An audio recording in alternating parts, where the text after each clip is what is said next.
Assalamualaikum warahmatullahi wabarakatuh. Selamat sore teman-teman semuanya. Udah saatnya kita akan bahas masalah entry point-nya. Kemarin udah banyak yang nanya juga. Entry point-nya dong mas, entry point-nya. Oke, sekarang tak kasih uh, untuk entry point-nya. Kemarin kita udah ngebahas dari external structure sampai internal structure ya. Atau yang kedua itu open market structure. Karena ya market itu yang sering kita lihat itu ya amburadul, naik turun naik turun naik turun, cakak-cakakan. Nah sebenarnya itu yang kita baca. Nah dari penjelasan materi yang kedua, itu kuncinya. Nah sekarang untuk SOP, kita akan membicarakan tentang SOP tentang entry point. Yang pertama itu kita kan tentuin dulu market structure ya. Ini kita buatkan di time frame 15 menit. Oke.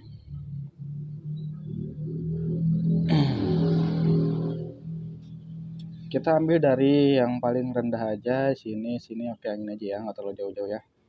Ini ada low, ini kita buat open market structure dulu ya. Dia buat high, dia buat low, dia naik nih. Naiknya di sini. Nah, oke. Nah, dari sini ini udah ada low-nya yang di breakout ya. Low yang di breakout. Ini low yang pertama, low ini di breakout. Ini low yang kedua ya. Dari sini ini kita sebut ini area pullback ya. Dia naik, dia turun, pullback, dia naik kembali. Atau area minor yang diambil. Oke, di sini ini ada break structure ya. Ini break structure karena apa? Low yang ini diambil ya. Low yang itu diambil, ini jadi break of structure. Karena ini low-nya valid, ini bisa juga dibilang dengan change of character. Ini bisa disebut change of character. Nah, saat terjadinya change of character, kita tunggu sampai dia membuat break of structure ya, untuk menjawab dari change of character ini. Market bergerak turun ya. Dari sini ini high tertingginya, dia membuat low, dia naik pullback, tapi kenaikannya ini tidak mampu melebihi resisten sebelumnya ya. Sampai sini dia langsung drop. Nah ini dari sini kan udah change of character ya. Nah itu change of character. Kita tunggu dia sampai benar menjadi break structure. Dia naik.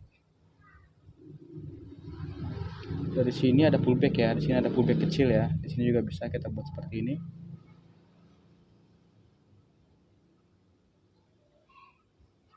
Kita pukul rata sini.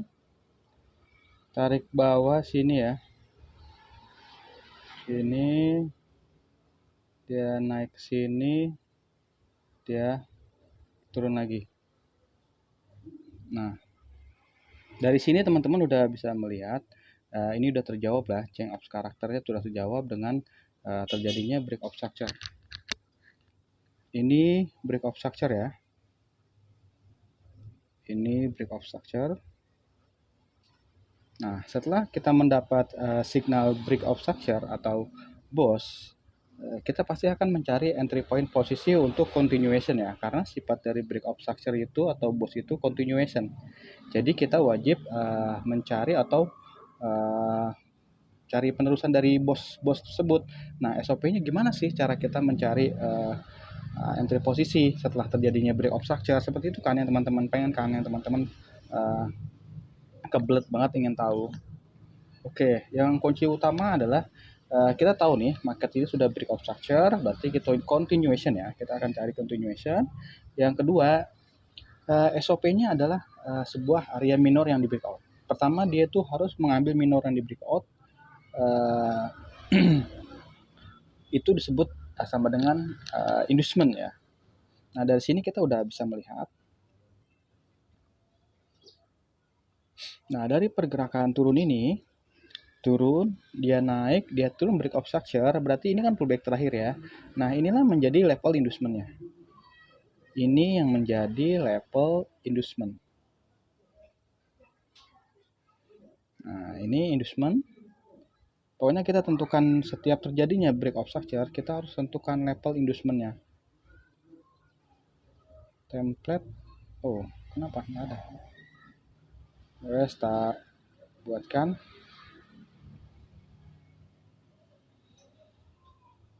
Bentar ya. Template kok nggak ada ya ini nih. Ketik probabilitas jalur stick. Oke, sorry. Harusnya seperti ini ya. Salah ini aku.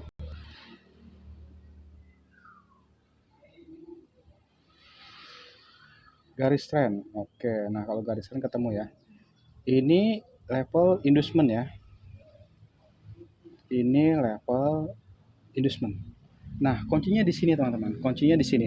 Setelah terjadinya break of structure, teman-teman tunggu atau cari level inducement. Inducement itu area pullback terakhir. Nah, ini ada level pullback terakhir.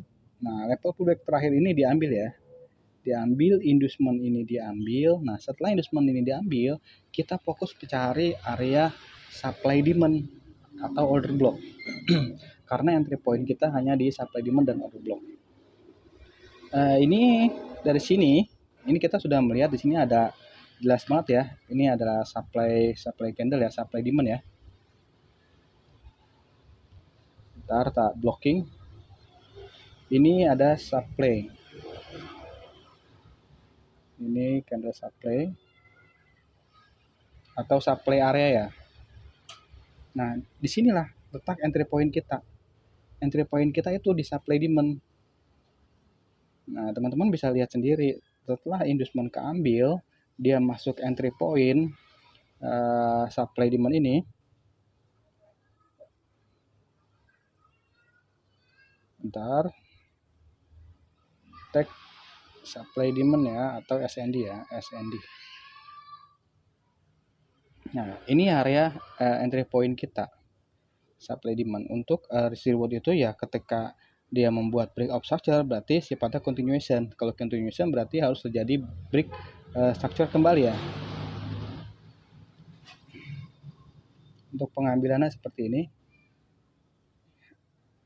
Beri sedikit di atas area SND ya. Stop loss di situ. Nah, ini area target rasionya seperti ini.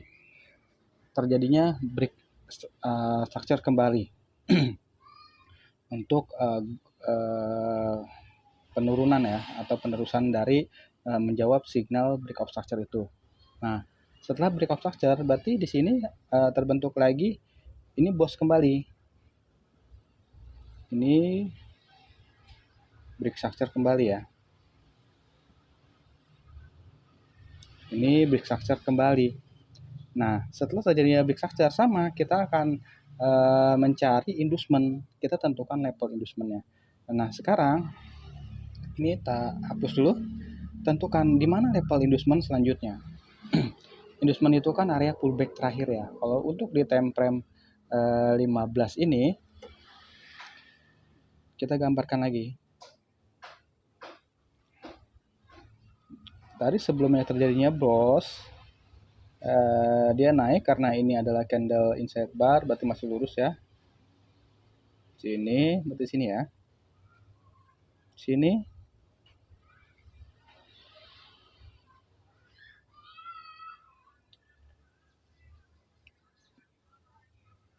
Sini. Naik sini. Dia turun. Nah, sampai sini. Nah, dari sini kita udah bisa lihat level inducement itu yang mana. Inducement di time frame 15, ini ada level inducement ya. Level pullback. Nah, inducement ini juga menandakan akan terjadinya ketika ini diambil ya, itu memvalidkan sebuah law ya. Level inducement ini belum terambil ya, atau belum disentuh harga. Kita sudah melihat ini break structure ke bawah, break structure ke bawah. Inducement ini belum keambil. Nah, ketika inducement ini nanti keambil, low yang di sini akan menjadi valid, low teman-teman. Sorry, yang ini akan menjadi valid low. Hapus gitu kan. Ini ya. Ini akan menjadi valid low.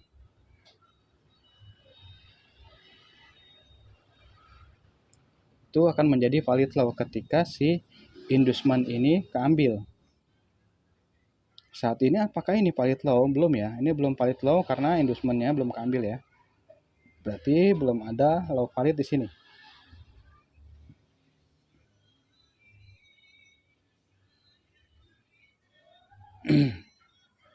Nah, ini aku menggunakan handphone ya. Jadi analisa itu nggak harus teman-teman menggunakan komputer. Handphone pun bisa. Yang penting cara penglihatan sama marknya teman-teman itu sudah benar. Nah, berhenti di sini ya. Berhenti di sini, level inducement belum diambil. Nah, ini kita sudah melihat di sini level inducement time frame 15 ya. Teman-teman bisa gunakan time frame lain untuk mencari area entry point SND, karena area SND yang ini udah nggak fresh ya, ini udah diambil ya sama area yang ini ya, sama bos yang itu. Ini udah nggak fresh. Kita bisa cari di time frame yang lebih besar, contohnya 15 atau 30 atau H1. Di sini aku akan mencoba mencari di time frame 30 menit ya. Oke. Kalau di time frame 30 menit pullbacknya ini masih di dalam inside bar ya. Teman-teman bisa lihat ini masih di dalam candle inside bar, candle yang ini ya. Berarti pullback yang terakhir di time frame H1 ini ya. Ini pullback terakhir ya. Ini berarti pullback terakhir atau minnow terakhir. Nah, ini adalah level inducement H1. Ini level inducement H1, teman-teman. Nah, ini kita hapus. Nah, kamu teman-teman lihat, ini level inducement H1 dan ini tempel yang bawahnya itu level inducement M15. Di time frame 15 menit, kita tidak bisa menemukan area supply demand ya. Di sini tidak ada supply demand, yang ada hanya resisten. Nah, ada area supply demand yang ini ya. Yang ini tapi sudah termitigasi atau sudah keambil ya. Sudah terpenuhi.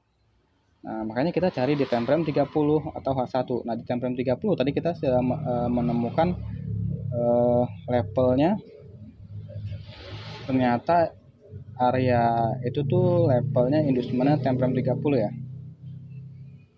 Nah, di sini. Nah, di sini kita udah menemukan nih ada area apa namanya? Supply candle lagi. Yang mana areanya? Ini. Ini supply candle lagi ya. Teman-teman bisa pakai yang ini. Dari batas harga sini sampai sini ya.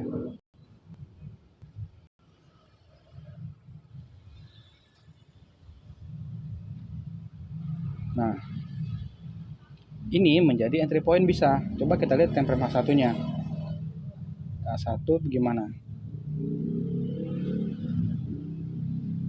Nah, kalau di H1 kita presisikan lagi, di sini kita dapat ini areanya.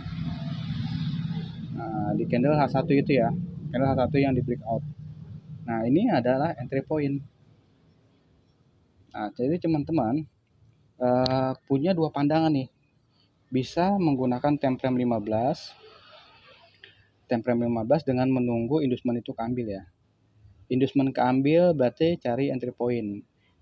Bisa menggunakan entry point yang ini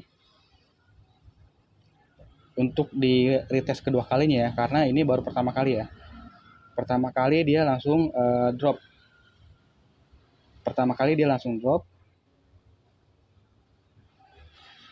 Yang pertama itu yang mana? Oke, nih. Yang pertama itu ini kan area supply demand ya. Jadi supply demand nih pertama kali menuju supply demand dia langsung drop ya. Nah, di sini teman-teman bisa tunggu sampai inducement ini keambil ya. Inducement ini ambil, nah kita atau bisa mencari sell di area sini dengan stop loss di atas area si supply demand ini. Karena ini baru satu kali keambil ya, satu kali keambil. Nah, ini mencoba untuk kedua kalinya. Ketika ini tidak dijebol, maka dia akan melanjutkan penurunan untuk menjawab signal BOS yang ini ya, signal BOS yang ini. Nah, gimana sih misalnya kalau ini ke tembus mas atau di breakout? Nah, kita kan punya dua opsi. Di sini juga ada candle supply juga. Nanti kita lihat kan. Di sini ada entry point lagi. Ya udah, kita fokus di entry point sini dengan stop loss di area SNR level. Nah, itu risk ratio-nya lebih luar biasa sebenarnya, lebih panjang. Kalau misalnya kita ambil entry di sini dengan stop loss-nya di sini ya. Nah, risk and reward-nya itu lebih dalam. Kita boleh TP di sini di area low sini atau TP maksimalnya di sini. Seperti itu. Jadi clue-nya adalah ketika terjadinya breakout structure, teman-teman tentukan inducement-nya. Setelah tentukan inducement, tunggu inducement itu keambil. Karena kita butuh inducement itu keambil. Setelah inducement itu keambil, kita fokus mencari supply dan demand atau order block. Karena kita cuma mau entry di area situ. Setelah inducement keambil. Teman-teman bisa lihat di sini inducement keambil. Yang tadi ya. Inducement keambil, masuk area supply demand dia drop. Nah, itulah pentingnya belajar. Jadi jangan terburu-buru. Nah, sekarang sudah tak kasih untuk entry point-nya. Semoga dapat dimengerti ya. Pokoknya SOP-nya yang pertama tentukan breakout structure. Setelah breakout structure, tentukan level inducement. Setelah level inducement, entry point. Entry point itu supply demand order block. Sampai situ aja. Itu udah SOP yang sangat bagus sekali untuk mencari cuan di dalam market ya. Ini bisa digunakan untuk market apapun, mau di crypto, forex, gold, commodity dan lain-lain, bisa teman-teman ya. Oke, terima kasih, semoga dapat dimengerti, mudah dimengerti materinya ya. Salam cuan, wassalamualaikum warahmatullahi wabarakatuh.